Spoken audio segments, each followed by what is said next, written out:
Welcome back to our channel. आज चाहिँ हामी नक्सलमा छौँ, नारायण चौरमा। आज चाहिँ 5th स्ट्रिट गेम्स हुन लागेको छ, अर्गनाइज बाई NYFC टिम। आज चाहिँ ओभर 200 एथलिट्सहरू हुनुहुन्छ।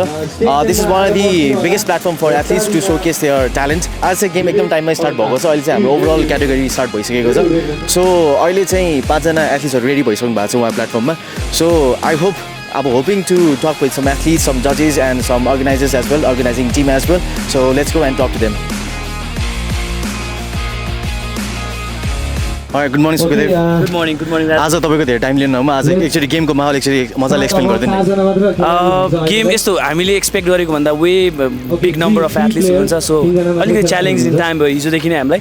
तर अब हाम्रो टिम धेरै ठुलो छ, अलिकति अर्गनाइज भएर हामीले राम्रो इभेन्ट इफिसियन्टली रन गर्न खोज्दैछौँ and so far so good.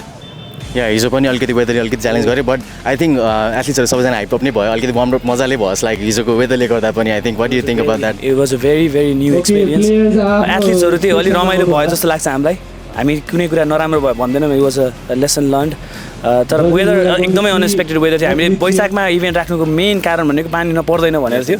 So अब 2 महिनामा एक्चुअली पानी हाम्रै टाइममा पर्नुपर्ने। I think everything happens for reason. जे भयो राम्रो भयो एन्ड आज इभेन्ट ग्रान्ड सक्सेस नै भइरहेको छ। So all the best to all the team and athletes. Thank you.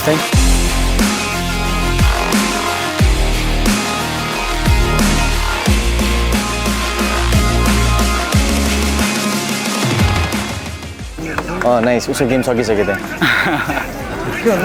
बस्नु ल, दिस इज द मोमेन्ट होइन। अब यहाँबाट आएर स्ट्राटेजी चेन्ज हुँदैन, टेक्निक पनि चेन्ज हुँदैन। अब जे गर्न सो गरिन्छ, दौडिने पोइन्ट ठाउँमा दौडिन्छ, उचाल्ने पोइन्ट ठाउँमा उचालिन्छ। अब यो पोइन्टमा आएर चाहिँ कन्फ्युजन हुने होइन, ब्रेन वास पनि हुने होइन। अरूले धेरैजना टिप दिन आए पनि अब एउटा कानबाट सुन्ने एउटा कानबाट लगाउने हो। अब तिमीलाई कति सजिलो हुन्छ, तिमीलाई कति गाह्रो हुन्छ, तिमीलाई थाहा हुन्छ नि त। अब त्यहाँ गइसकेपछि कस्तो फिल हुन्छ त्यो अनुसारले स्ट्राटेजी चेन्ज गर्ने हो। You are your own strategist आज है त कृपा है त। आज त्यहाँ गइसकेपछि स्ट्राटेजी चेन्ज गर्नुपर्ने, आफैले चेन्ज गर्ने। मेरो पनि सुन्ने होइन, कसैको सुन्ने होइन। तपाईँलाई गाह्रो भएपछि सजिलो भएपछि तपाईँलाई थाहा हुन्छ है। चिप्लिरहेको छ कि चिप्लिरहेको छैन तपाईँलाई थाहा हुन्छ, मलाई थाहा हुँदैन है त। स्ट्राटेजी चेन्ज गर्ने चाह्यो भने है त। Do not get distracted. All the best, may the best athlete win.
नमस्ते, मेरो नाम doctor Suyash Karki. I am a CEO cofounder of doctor सनकल नेपाल।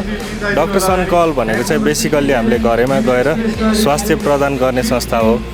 अहिले चाहिँ यस कार्यक्रममा चाहिँ हामी एज अ मेडिकल पार्टनर चाहिँ उपस्थित छौँ। आज चाहिँ हामीले तपाईँहरूले अलिक केसेसहरू चाहिँ कसो फेस गरिरहनु भएको छ र कस्तो एक्सटेन्डसम्म गइरहेको छ? हामी चाहिँ यो कार्यक्रममा बसेको चाहिँ लगभग 3 वर्ष भइसक्यो। बेसिकल्ली यस्तो स्ट्रिट गेमहरूमा आउने भनेको चाहिँ धेरै जसो लेग क्र्याम्प्सहरू अनि बडी पेनहरू, अब कतिलाई चाहिँ अब वुन्डहरू पनि भइरहेको छ होइन। बेसिक फर्स्ट एडहरू चाहिने खालको नै आउनुहुन्छ। तपाईँले यस्तो इभेन्टमा कहिले पनि क्रिटिकल केसेसहरू फेस गर्नुभएको छ? अहिलेसम्म टचवुड त्यस्तो फेस गर्नु चाहिँ परेको छैन। अब यही प्रोग्राम स्ट्रिट प्रोग्राममै पनि हेर्नु पर्दाखेरि चाहिँ बेसिक क्र्याम्प्सहरू र वुन्ड्सहरूको मात्रै फर्स्ट एड चाहिने खालको मात्रै बिरामीहरू आउनुभएको छ। तर हामीले चाहिँ यदि त्यस्तो खालको पनि बिरामी आउनुभयो भने चाहिँ हस्पिटल र एम्बुलेन्स ब्याकअप टिम चाहिँ बसिरहेको छ। सो आज र लास्ट इयरको कम्पेयर गर्दाखेरि चाहिँ लास्ट इयर पनि आउनु भएको थियो तपाईँ? हजुर, लास्ट 3 इयर्सदेखि नै छौँ हामी यस कार्यक्रममा। सो तपाईँले लास्ट इयर र अहिलेको कम्पेयर गर्दा चाहिँ तपाईँले कति आज धेरै छ कि थोरै छ कि लास्ट इयर भन्दा अब कम्प्लिटली स्पोर्ट्स सकिसकेको छैन भर्खर पनि सुरु भएको हुनाले अहिलेसम्म 3-4 जना चाहिँ आइसक्नु भएको छ तर अब समर पनि सुरु भएको अलिकति एग्जस्टेड पनि छ अनि एथलिटहरूलाई चाहिँ त्यसमा घामले गर्दाखेरि पनि अलिक बढी एग्जस्टेड हुने भएको हुनाले चाहिँ एट द एन्ड अफ डेसम्म चाहिँ अलिक धेरैजना नै हुन सक्ने चान्सेस चाहिँ छ सो हाम्रो उहाँलाई कन्ट्याक्ट गर्न चाहनुहुन्छ भने चाहिँ उहाँको डक्टर घरमा छ